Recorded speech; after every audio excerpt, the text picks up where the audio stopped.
Welcome to Virtual University and welcome to your English class. If you look at the title of today's lesson, it is Ways of Organizing Texts. And we are going to talk about how to write about time and how to write about process. In today's lesson and in the next few lessons, we shall examine the main body of the essay. We shall examine the main body of the essay in great detail and give you practice, first in using common ways of organizing text as a whole, and then you will be provided with plenty of examples of different types of text, which will help you to see the principles on which these texts have been organized, on which these texts have been based. Now, learning to write in English is not as difficult as it seems. Of course, no one expects you to write like a Shakespeare or D.H. Lawrence, right? Especially in a language which is not your own. You are not aiming at writing great literature. Your need is to write clear, accurate English, which has a central idea and other related information, and which gets your meaning across to your readers. Now, here I would like to add a note of warning. Writing is a complex activity, and it cannot easily be broken down into a series of skills and sub-skills for teaching. Now, no writing course will ever teach you everything you need to know in order to become a competent writer. But there is no reason why you cannot learn all there is to know about effective writing. In the last couple of lessons, we have been looking at introductions and conclusions of essays. Good introductions and conclusions, they hold up the ideas and keep the evidence in order. If you take away either the introduction or the conclusion, and you will notice that the whole structure of your essay will fall. But introductions and conclusions do not make up the whole essay or whatever composition that you are writing. The introduction and the conclusion, they only give directions and a sense of finale or a sense of finality, right? And between these two ends of an essay, we use a system. The body of the essay is written according to a system or a pattern. Now let me repeat what I said. In the past couple of lessons, you've learned how to write introductions and you've learned how to write conclusions. And between the introduction and the conclusion, there is a whole body, the main body of the essay. If you take away the introduction and you take away the conclusion, the body will lack something. Now, we've had practice in writing introductions and writing conclusions. In today's lesson, we are going to talk about how to write the main body of the essay. And that is done according to a system or a pattern. There are ways of writing the main body of the essay. And once you choose a pattern for yourself, you must stick to it. But it is also possible to combine a number of patterns in one essay. Now, for the sake of recall, let us look at the structure of an essay. You have the introduction, which is made up of the thesis statement and the general statement. And then you have a number of paragraphs It all depends on your topic, your purpose of writing. You can have 2 paragraphs, you can have 3 paragraphs, you can have 5 paragraphs. You can even have more than 5 paragraphs. There is no limit. It all depends on the topic you are writing and the purpose of your writing. Now, if you will look at your screen, you will see the body, the structure of the essay. Again, you have your introduction, your conclusion, and then the rest of the body, the main body. And today we are going to concentrate on the writing of the main body of the essay. Now, there are 3 main patterns for organizing the body of the essay. There are other patterns as well, but we shall only concentrate on those that are most commonly used. And these are, if you examine writings of people, you will find that 3 types are most commonly used. One is what is called linear relationship, right? And then spatial relationships. And number 3, classification. These 3 are the most common. There are others as well, but in your course we are going to concentrate on 3 only. Now, when we talk about linear relationships, and they are of 4 types. They describe time, chronological descriptions, descriptions of processes, and then you have processes in cyclic consequence, and you have cause and effect. So let me make this clear. Linear writing is of 4 types. Number 1, that describes time, events taking place in time, which is called chronological writing. Then we have writing which describes process in linear sequence, and we have descriptions of process in cyclic sequence. And number 4, we have writings which deal with cause and effect. The second major type is the spatial relationships which describe things in space, right? And we talk about classifications and definitions and others, right? And the third one is comparison and contrast. We look at the first one, chronological or events based in time. This is one of the most often used patterns to reorganize the body, to organize the body of an essay.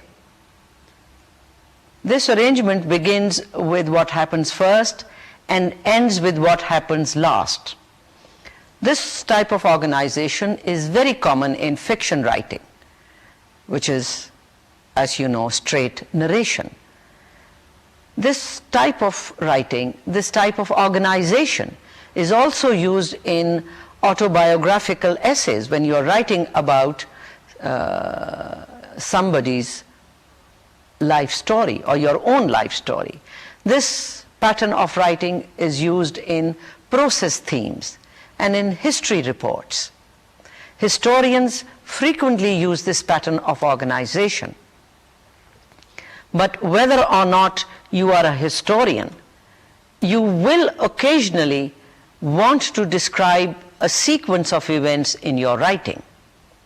And chronological sequences can be written in different ways.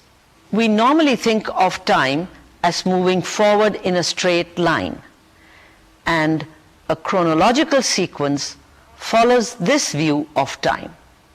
This is what they say a linear relationship. Linear meaning coming in a straight line. Now, for practice sake, you will see a text on your screen, read it, and complete the diagram which is given at the end.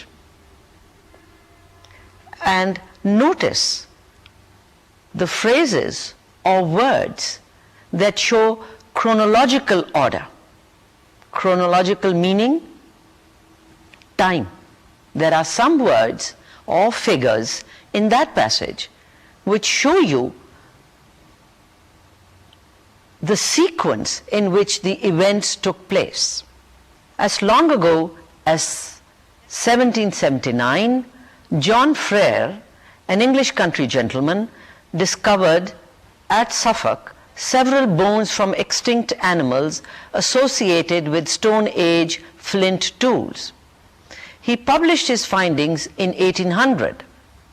Frere's report was not appreciated for another 60 years. But now, Frere is known as the founder of prehistoric archaeology. This passage is taken from the journal New Scientist, published from London. You have 4 boxes given at the end. One of them is filled. Which words or figures show the chronological order in that passage? The first one is as long ago as, and you have the figure 1779. That is a phrase plus the figure showing you a certain period in time, and the time is 1779. And you can fill the first box with the letters 1779, the figure 1779. And you go through the text and you will find that the next time that is mentioned is in 1800. That is already done for you. All right? And the following one would be another 60 years. So 1800 plus 60 years would be 1860. And then the last sentence, you have a word over there, which again is related with time.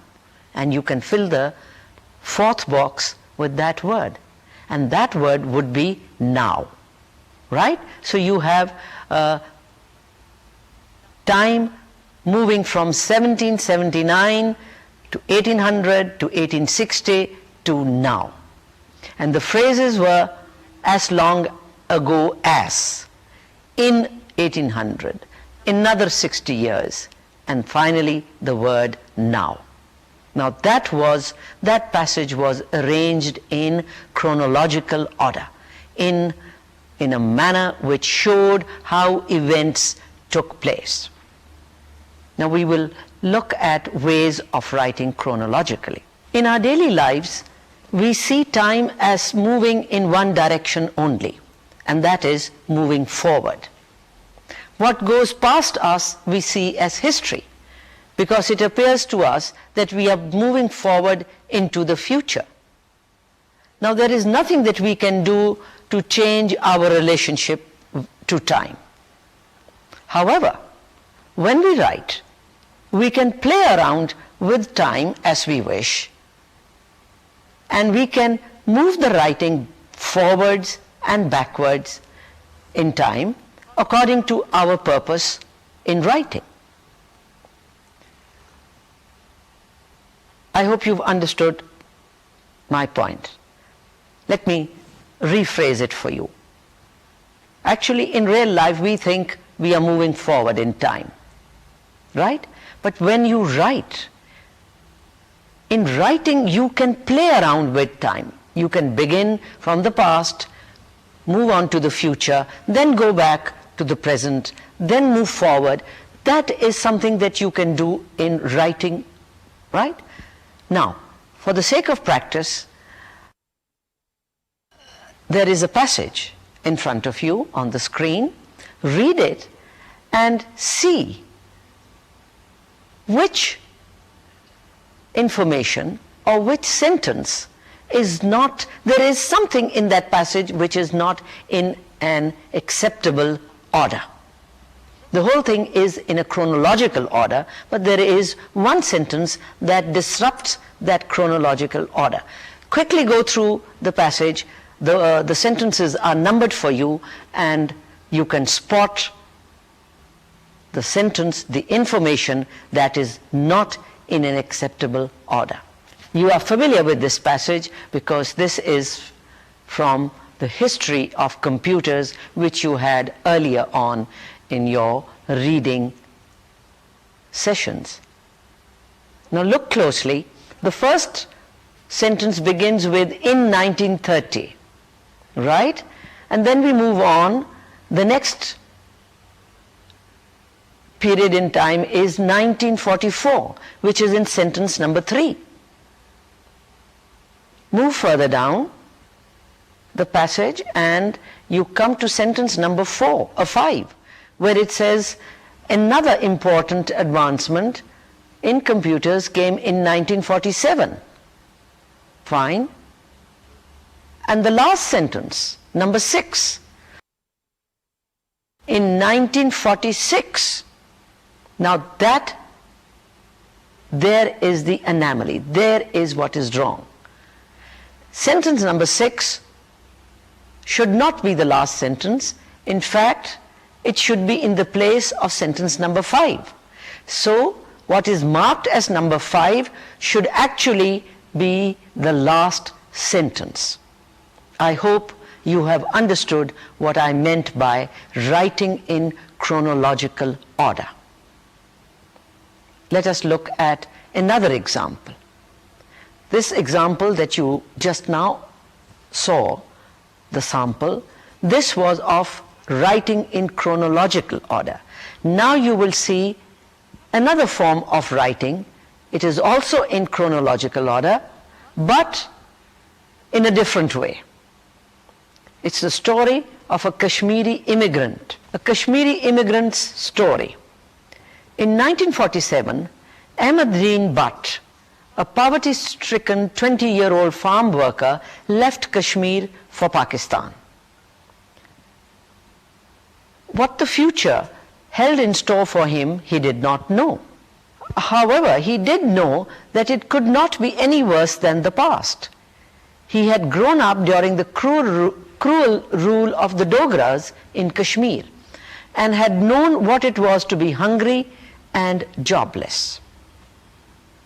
He had watched his mother die of tuberculosis a month before. His father had died a year after Ahmaduddin was born. There was nothing now to keep him in Kashmir. And so, on a cold March morning, he got into a bus bound for Rawalpindi. In years to come, he would remember this moment. Now, if you look at that passage, you will notice that the passage is talking about time. It starts with 1947, then it goes back into the past rather than starting in the past and ending with 1947. Right?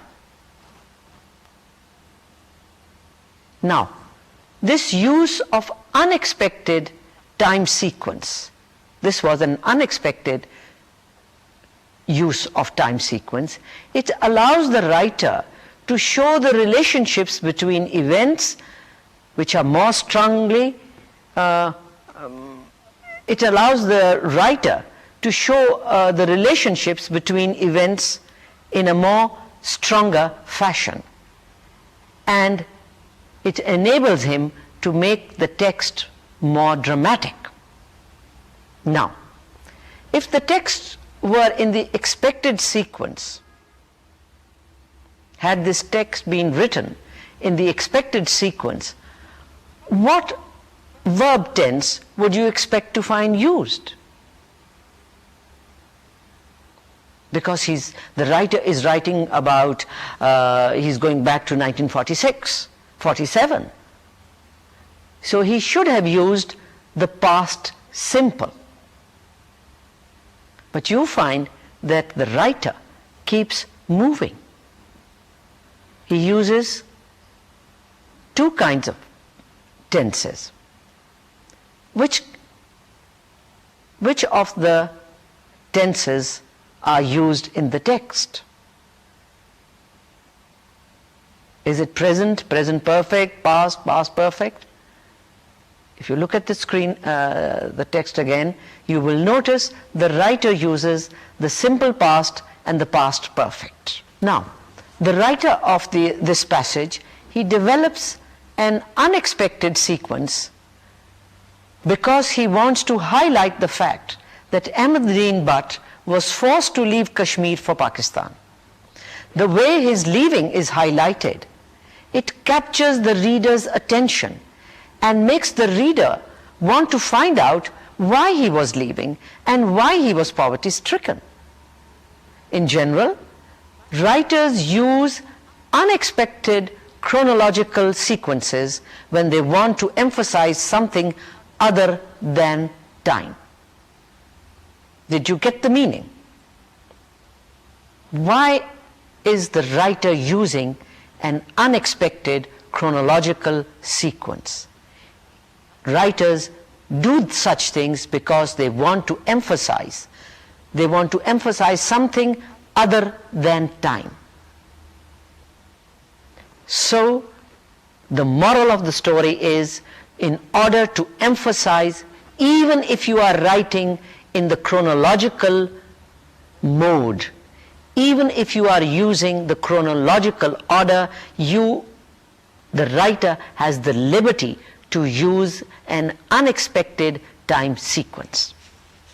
Now we shall look at another version of the same story, and you compare the two versions and see which one is more interesting. Is the one that is very, very logical, is that interesting, or the one that you had just now where the writer used an unexpected time sequence? See for yourself which one is more interesting. Ahmaduddin Butt was a bright but poverty-stricken 20-year-old farm worker who grew up during the Dogra rule in Kashmir. He knew what it was to be hungry and jobless. His father had died in 1928. He had watched his mother die of tuberculosis in February 1947. There was nothing to keep him in Kashmir. So, on a cold March morning in 1947, he got into a bus bound for Rawalpindi. In years to come, he would remember this moment. Now, I'm sure it was the passage where the time sequence was used in an unexpected manner that was more interesting. What you have looked at is time-based sequence. Now there are many time-based sequences which you have studied and you are familiar with. Example, if you remember sometime earlier, we talked about making carrot pudding, the life cycle of a butterfly, the life of a famous movie star, or a politician, or a sports person. Now we will look at another linear pattern of organization, which is known as process writing, or using the process order of organization. A process, like a chronological sequence, it involves linear relationships. Linear meaning, again, in one line, one thing coming after another.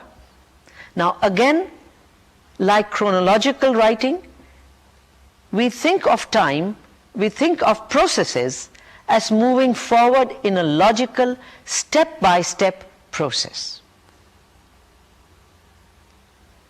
A process is usually presented as a flow diagram. Look at this flow diagram. It is about mending a punctured football. You've all played football, and you've often had a football that is punctured. If you look carefully, it describes the process of mending a punctured football. And notice, the description is step by step. First, take the bladder out of its cover. Next, inflate it a little. Then, dip it into a tub of water. Press to find out the hole in the tube. Then you mark the spot with a marker the spot where the hole is. Then you let out the air and you dry the bladder. And then you rub the marked place and a piece of rubber with sandpaper. Then you apply a rubber solution to both the marked place in the tube and the rubber piece, and you let them dry. And then you place the rubber piece onto the bladder and you press the two very hard, and you have mended the puncture in the football tube. Right? Now, if you noticed, it was a step-by-step process. One step coming after the other, all arranged in a logical order. You do the same when you are cooking. You first follow the first instructions, then you follow the next one, then the next, then the next. Right? Now, another passage for practice. You convert the following process as a flow diagram by filling in the boxes. Here you have the whole thing in text form. It is written. You can convert this into a diagram, a series of boxes, and you fill them out. Again, the passage is familiar to you. It is taken from computers, and you had plenty of practice in your reading sessions. It is steps in problem solving. You read it yourself. I shall not read it out for you. Look at the passage. Look at the words that give you the clue or the clues. The first one is, next the programmer must construct an algorithm, flowchart or a block graph. Then you have, this is followed by, that's the next step. This is followed by key punch the program. And then he gives you the alternative as well. And then he says that the program must be tested. This is followed by the next step, which is print out. And you have the words, the last step. That is a clue for you that this is the last step in problem solving. And the last step is to add the data to the program and run the program. We have this. You can write this text you can convert it into a flow chart. First, define the program. This is followed. The next step is formulate an algorithm or a flow chart, an algorithm flow chart. The third step is translate the algorithm into a computer program, followed by step number 4, which is key punch the program and key it in at a terminal. And the fifth one is test the program, correct the bugs. And the last one is add data and run the program. Now, when you write up a process in a text, it will normally be in natural time order. That is, starting at the beginning of the process and continuing step by step to the end, as in the example that you have just seen. Now we shall look at ways of writing a process description. One way of writing up a process is to produce one sentence for each step in the process. One sentence for each step in the process. Now, in the last paragraph that you looked at, the last passage, which was steps in problem solving, you would easily have a text of 6 sentences. However, such a text would be very boring, as every sentence would state one step and every sentence would have the same shape as the others. Now, how do you rectify such a situation? One solution is to put several steps into one sentence, and you can mark the steps to make them clear for the reader. When you are writing, you must ask yourself this question: am I getting this information across? That is one question. You must also ask yourself, am I getting the information across in a clear, interesting form? Now, let me repeat what I have said for the sake of clarity. Writing, process writing can be very boring. If you write one step in one sentence, that means all your sentences, 5 or 6, if there are 5 or 6 steps, you will have 5 or 6 sentences. And you will be, each sentence will be shaped like the other. And it would make very boring reading. Now, the thing is that you should, as a writer, you should keep asking yourself, whatever I am writing, is the information going across in a clear and interesting manner? Now, to help you answer these questions, you must keep in mind a few principles of communication. And what are those principles of communication? They are, number one, make everything clear to your reader or your listener.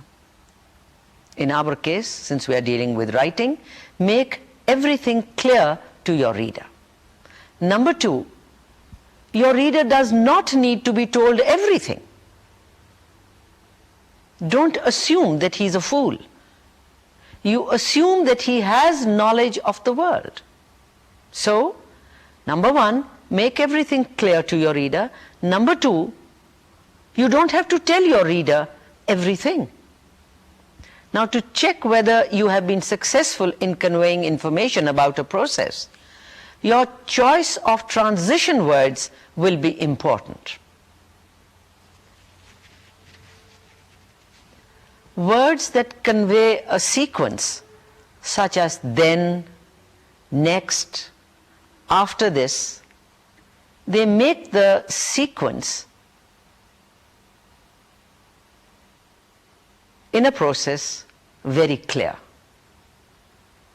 They make the sequence in which the events or the shapes that are taking place in a process, how they occur, they make it very clear. Now, on your screens you will see a table, and that table gives you some sequencing words that are to be used when describing a process. I know you will yawn when you look at those words. You will say, well, we are familiar with these words. We've been looking at them since day one. But because they are important, because they are used in writing, that is why I am showing you those words again. In the beginning you have words like first, firstly, to begin with, initially. And in the middle steps you have secondly, thirdly, next, then subsequently, after this, before this, at the same time. And at the end you use words like lastly, finally, at the end. Now, these sequences are usually placed at the beginning or near the beginning of a sentence. These transition markers are usually placed at the beginning or near the beginning of a sentence. Words showing only sequence work as signal or signposts for the reader. Now, if they give advance warning,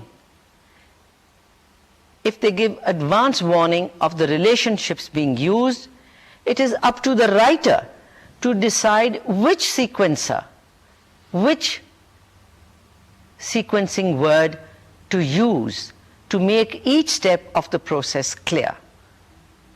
That is one way. Or the writer may decide that sequences are not needed because the process is described in natural time order, and the reader's knowledge of the world will make the sequence clear to him or her. Now, you will see a text that departs from the usual order or sequence. This I have done deliberately to highlight a certain feature or stage of the process. Here the writer does not follow the usual pattern. He uses no sequences till the fourth sentence, when he specifically uses the sequencer words before and first. You should notice that the writer does this to highlight the storage stage of the process. The passage is about solar heating. Number 1, the first sentence. Many scientists have worked on solar heating.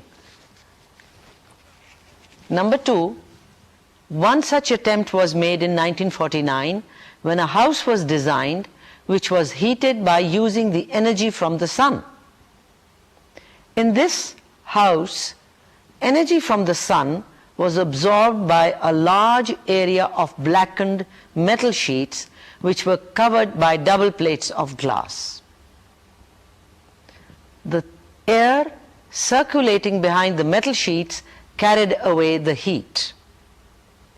Before the heat could be blown around the house, it was first stored in large tanks containing Glauber's salt, a given volume of which can hold 8.5 times more heat than water. Now, if you look at that paragraph has 4 sentences. And the writer does not use a sequencer or a transition word in sentence 1, 2, 3, till he comes to the last sentence. And over there, he uses 2 words. Before the heat could be blown around the house, it was first stored in large tanks. So as I said earlier, it is entirely up to the writer at which point he wants to use the sequencer words. And he uses them at a point where he wants to lay emphasis. Right. Now, what kind of grammar is used in process description?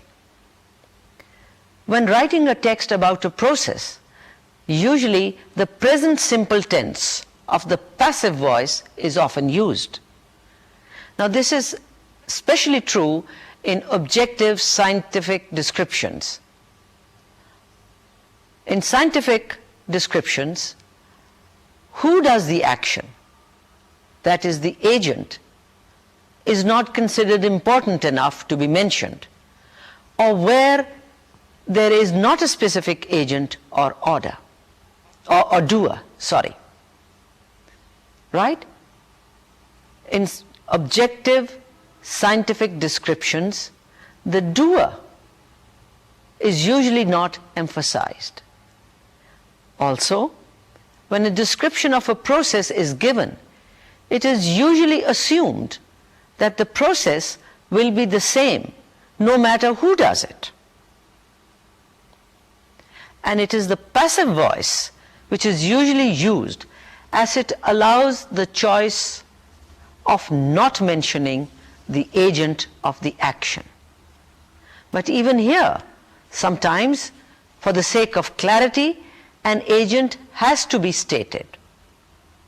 Now remember, what is important in writing is clarity. Even in objective scientific writings, you are required at times, for the sake of clarity, to mention the doer of the action.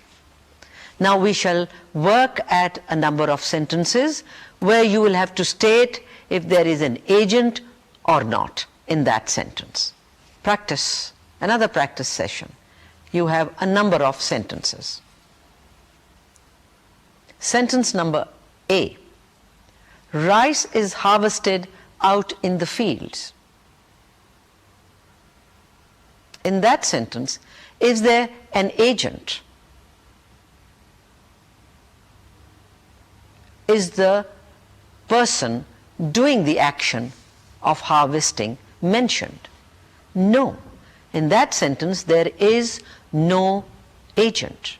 So that sentence is without an agent. B, sentence B, hired laborers load the rice onto bullock carts. Hired laborers load the rice onto bullock carts. Now, in that sentence, is there an agent or is there no agent? There is one. There is an agent. The agent is mentioned. The doer of the action is mentioned. And the doer is here hired laborers.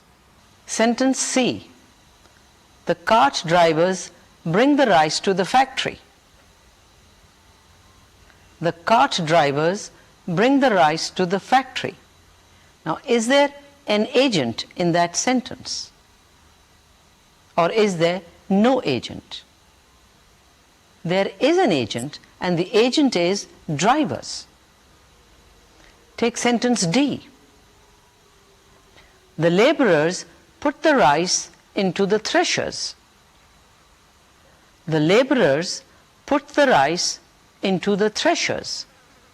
Again, see if there is an agent mentioned, and you will notice that there is an agent, and the agent is laborers. Sentence E, the rice is threshed by machines. The rice is threshed by machines. Is there an agent? No. There is no agent in that sentence. That sentence does not say who the doer of the action is. Sentence number F, the last sentence. These machines are regularly maintained. These machines are regularly maintained. Now, in that sentence, is there an agent mentioned, or is that sentence without an agent? And if you look carefully, you will see that no agent is mentioned. So out of those 6 sentences, only 3 had agents mentioned over there. Now, in today's lesson, we looked at the main body of the essay, how that is organized, and we looked at different patterns of organization. We looked at chronological order, how